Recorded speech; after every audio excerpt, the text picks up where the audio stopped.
Xızı rayonu Giləzi qəsəbəsində 1999-cu il təvəllüdlü qardaşı arvadı Ləman Qurbanovanı qətlə yetirən 1984-cü il təvəllüdlü qayını Taleh Qurbanova hökm oxunub.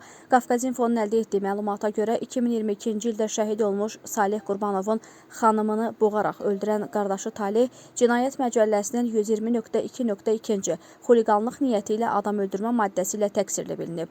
Araşdırmalar zamanı məlum olub ki, Saleh Qurbanov şəhid olandan sonra onun ailəsində problemlər yaranıb.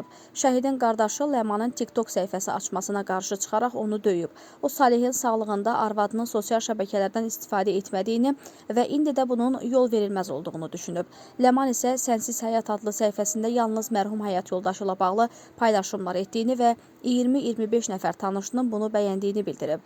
Hadisədən bir neçə gün əvvəl isə Ləmanın qayını onun telefonunu əlindən alaraq sındırıb.